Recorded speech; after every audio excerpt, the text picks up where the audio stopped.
Today we study ESA8H rotation matrix.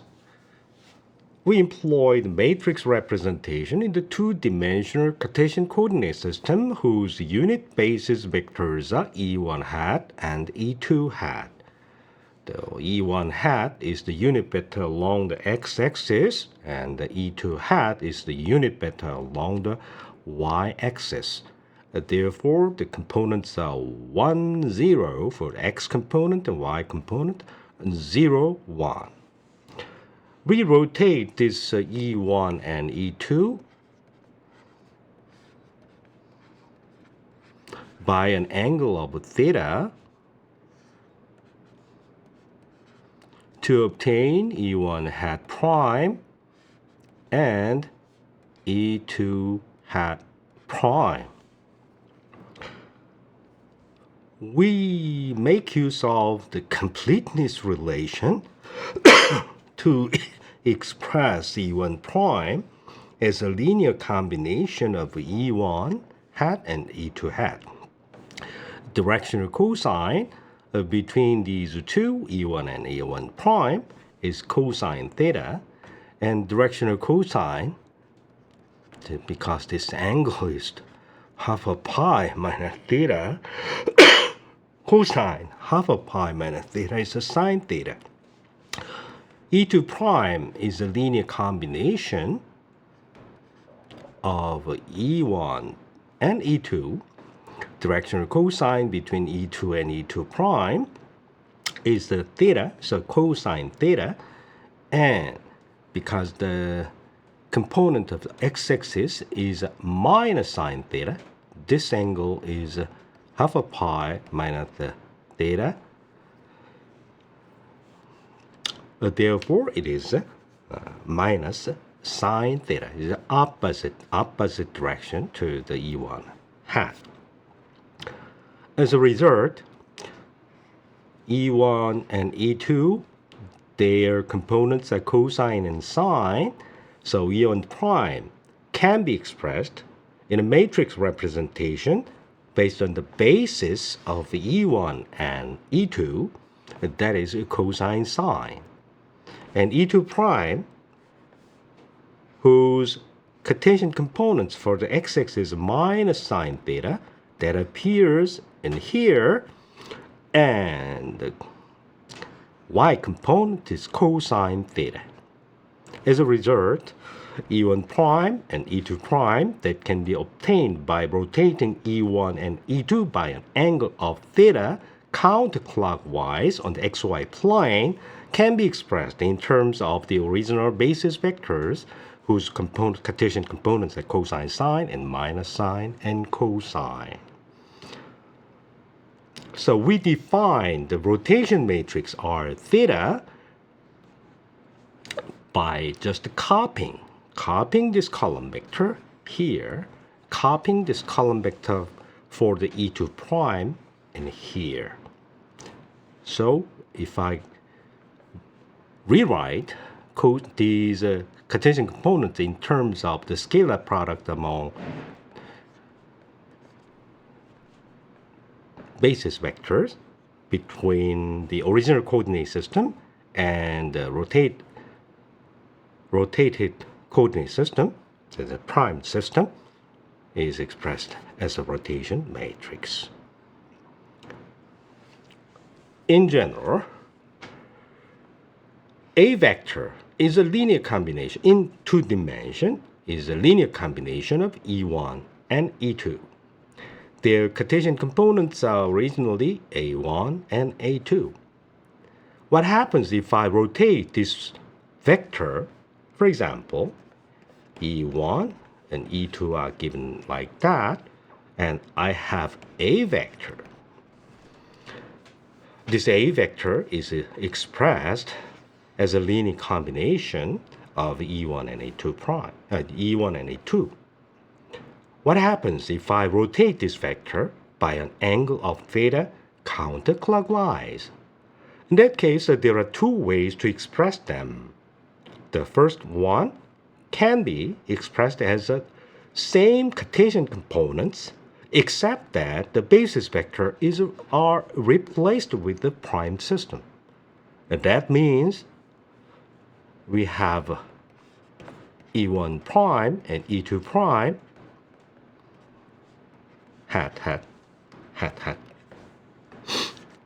and A prime. The angle,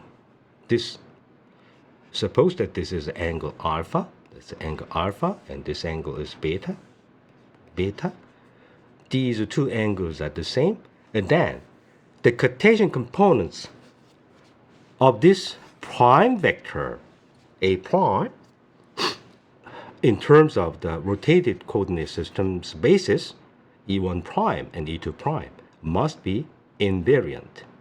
This A1, E1, A2, E2, here A1, E1 prime plus A2, E2 prime. Another way to express this prime vector as a linear is to express this vector in terms of original basis vector. In that case, because E1 prime and E2 prime are linear combinations of E1 and E2, I can eventually express these Cartesian components of A prime in terms of original basis vector. Substitution of these formulas. So we substitute this one for E1 prime and this one for E2 prime and simplify the expression in terms of E1 and E2. We can finally obtain the Cartesian component of this vector expressed in terms of original basis vector E1 hat and E2 hat. Okay. As a result, why don't we substitute this expression? Express E1 prime as a linear combination of E1 and E2. So E1 prime can be expressed in terms of E1 and E2 using completeness relation. E2 prime can be expressed as a linear combination of E1 and E2 by making use of the completeness relation. Now, we can collect the terms that is proportional to E1 hat, these two terms. So, we have two contributions that are proportional to E2 hat, that can be, these two factors can be combined in here. We have addition instead of multiplication.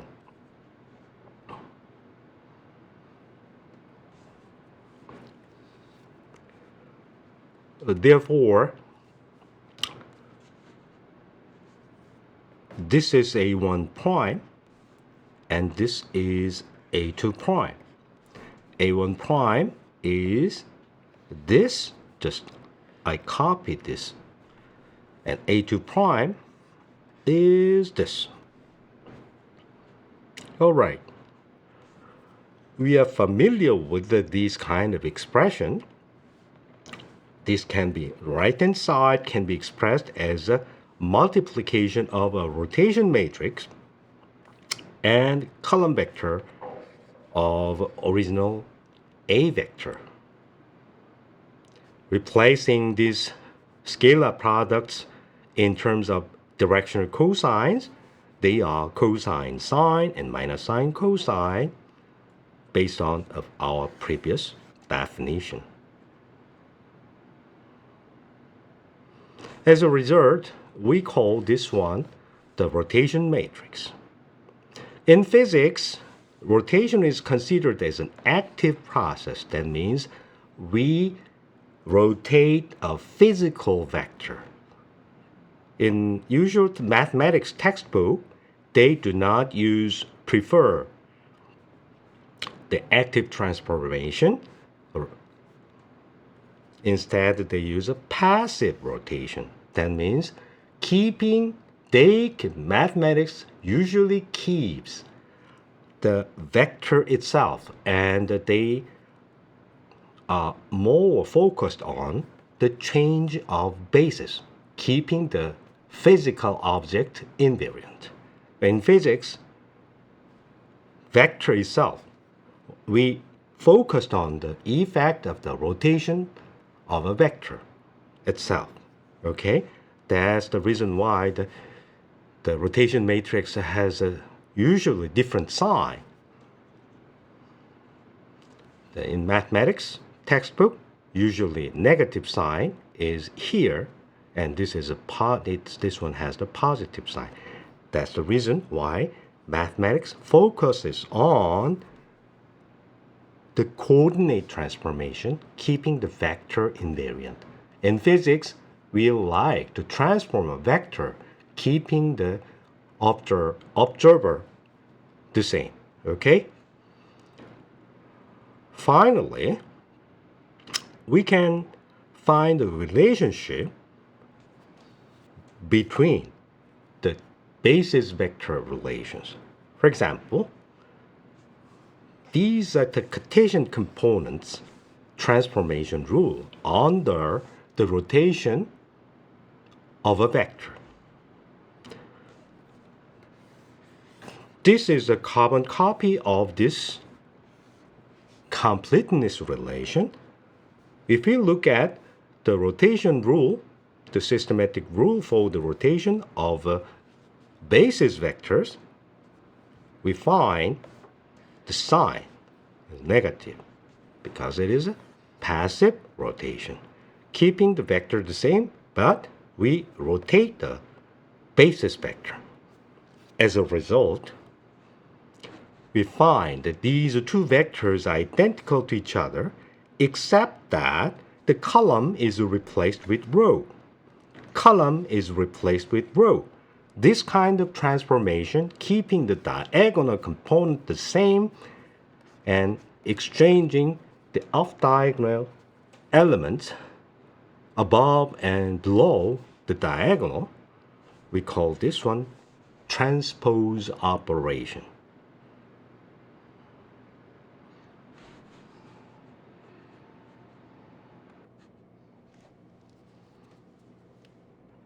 Okay, the Cartesian components of a vector after rotation can be expressed in terms of Cartesian components of the vector before the rotation. That can be expressed as a product of rotation matrix and column vector whose components are Cartesian components of original vector A. The rotation rule for the basis vector between the original and the prime system that is after the rotation, the basis vector has a rotation matrix that is the transpose of the matrix representing the rotation for the Cartesian components. They are in opposite direction. We notice the cosine is an even function. That means the cosine minus theta equals cosine theta. And sine theta is an odd function. That means sine of minus theta is a minus sine theta. It flips the sign if I replace the sign of the argument. As a result, this r minus theta is the same as the r theta's transpose. In fact, it is the inverse multiplicative inverse of a rotation matrix, r theta. We can multiply two matrices, cosine, sine, minus sine, cosine, cosine minus sine, sine, cosine. If I multiply, then this is a cosine squared and sine squared plus. Next one is this element, sine, cosine, cosine, sine, negative sign is 0. Sine, cosine minus sine, cosine, 0. This element, the 2 element, is the sine squared plus cosine squared. We know the Pythagoras theorem states that it is all of the diagonal elements are unity and off-diagonal elements vanish. So this is an identity matrix. We recall that this is r theta and this is r minus theta, or r theta's transpose. Therefore, product of 2 matrices is identity matrix. That means these 2 matrices are mutually the multiplicative inverse. As a result, r theta's inverse is nothing but the transpose. We have a special name for such kind of matrix, that is orthogonal matrix. So the orthogonal matrix R is a matrix such that the product of R and its transpose is unity. Unity means this R theta transpose is nothing but the inverse, a multiplicative inverse of the rotation matrix. Remember, in 3 dimension, we can also define the rotation matrix that transforms Cartesian components of a vector. We transform to a prime whose Cartesian components for the original basis vector. So A prime is A1 prime, E1, A2 prime, E2, and A3 prime, E3. So these new Cartesian components for the vector that has been rotated from A by an angle of theta counterclockwise about an axis. This axis is hidden in here. So if I take the transpose of both sides, then this column vector is transformed into a row vector, and the transpose of this one is nothing but the transpose of exchanged one. Oh, this should be A3, A1, A2, A3, and R transpose will be the answer. The magnitude of vector is invariant under a rotation. It is a very, very important. A prime's square is this. All right. If I recall, again, this is a 3, this is a 3, and this is a 3. Errors are propagating everywhere. 3. All right. So using this and this, we can express this one as a transpose of R A matrix, A vector, column vector. And this one is replaced with rotation matrix multiplied by the original vectors and Cartesian components. Transpose will give the row vector on the left side and R transpose on the right side. We recall that R transpose is the inverse of R because R is an orthogonal matrix. So this becomes identity, multiplicative identity. I don't have to put it in here. So it is nothing but the square of the original matrix. This invariance is guaranteed by the Pythagoras theorem. And this one also states that the determinant of the rotation matrix is unity. Sure, we could have the determinant of the negative -1, but that must contain a single or odd number of reflections. Okay, in the case of the 2 by 2 matrix, determinant is nothing but A times D minus C times B, or AD minus BC. Consider the rotation matrix. If we fix the axis, fix is very important. If we do not fix the axis of rotation matrix multiplication is not commutative. As long as we fix the axis of rotation, the rotation is commutative. So, rotate by an angle of alpha and beta and alpha, they must give the same result.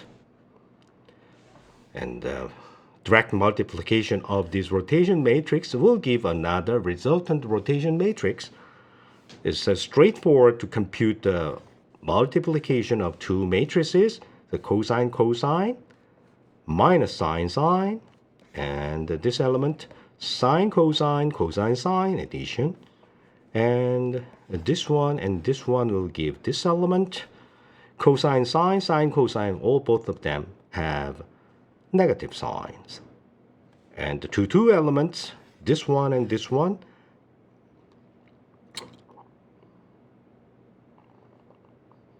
minus sine, plus cosine. As a result, this one should be the same as our alpha plus beta.